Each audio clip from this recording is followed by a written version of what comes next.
एक कथा आती बड़ी सुंदर, सब लोग इधर देखो सुनो। जिस धोबी ने सीता जी पर प्रश्न चिन्ह उठाया, जब भगवान स्वधाम जाने लगे अपनी लीला पूरी करके, तो कहते हैं अयोध्या में जितने लोग थे सबके लिए विमान आया, पर उस व्यक्ति के लिए नहीं आया जिसने हमारी आचार्य पराम्बा जगदम्बा किशोरी जी पर प्रश्न उठाया।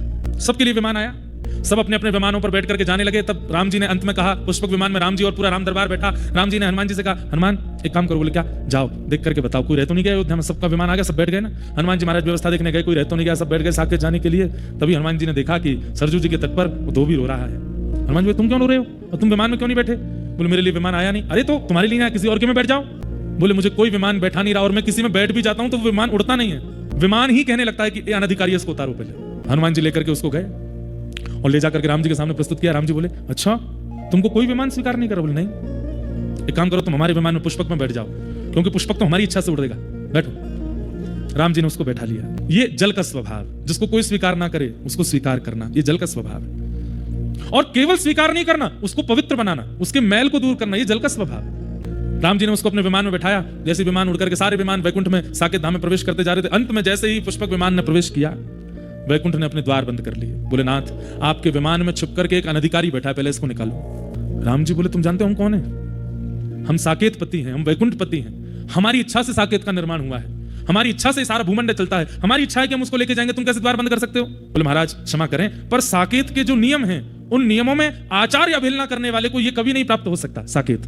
और इसमें अगर स्वामी भी चाहेंगे तो भी साकेत उसको स्वीकार नहीं करेगा जो आचार्य अवहेलना करके आया है, आप इसको उतार दीजिए। तो वो धोबी रोने लगा। बोले राम जी आप मुझे उतारी दो। बोले सुनो तुम एक काम करो, तुम साकेत में तो नहीं जा पाओ, देखो तुमने गलती अपराध तो तुमने किया है, सीता जी पर प्रश्न चिन्ह उठाया तुमने, गलती तो है तुम्हारी। बोले जी तुम एक काम करो, हम इंद्र से बात करते हैं, तुम स्वर्ग में रह लो, स्वर्ग तो अच्छा है। ठीक है, भगवान ने इंद्र को बोला, इंद्र इसको लेकर के जाओ।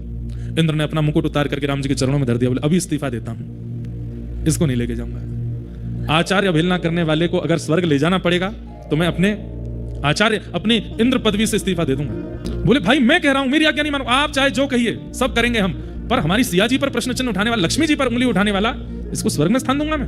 वो आदमी बोला मुझे छोड़ दीजिए राम जी, अब क्या? नहीं रुको, हम रुको, कोई बात, हम शिव जी से बात करते हैं, भूत प्रेत है वहां पे, वहां तो रह लोगे, हम शंकर जी से कह देंगे तुमको बढ़िया व्यवस्था दे देंगे, शिव लोग चले जाओ। शिव जी बोले मेरा त्रिशूल तैयार है, भेजो इसको, खंड खंड कर दूंगा इसके, लेकिन इसको शिवलोक में नहीं रहने दूंगा।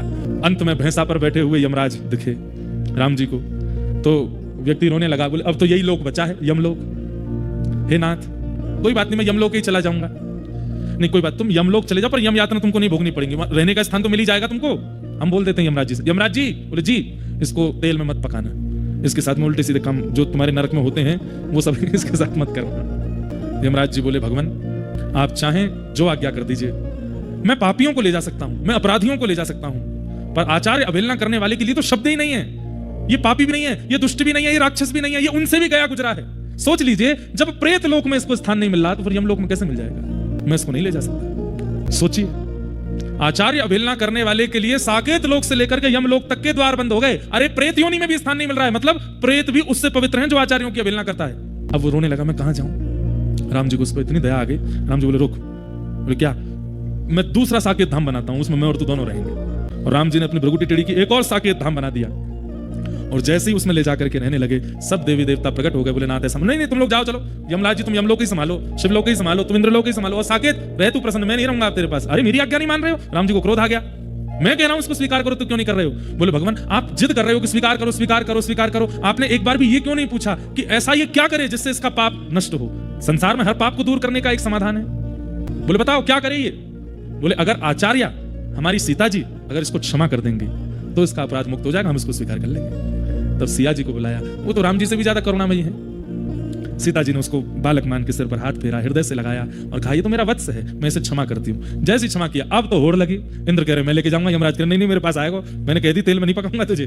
शिव जी बोले बेटा भूत प्रेत तेरी रखवाली करेंगे, चल तू शिवलोक चल ले। साकेत बोले ये तो यहाँ रहेंगे। अब सब उनको मांगने लगे। इससे दो बातें प्रकट हुई।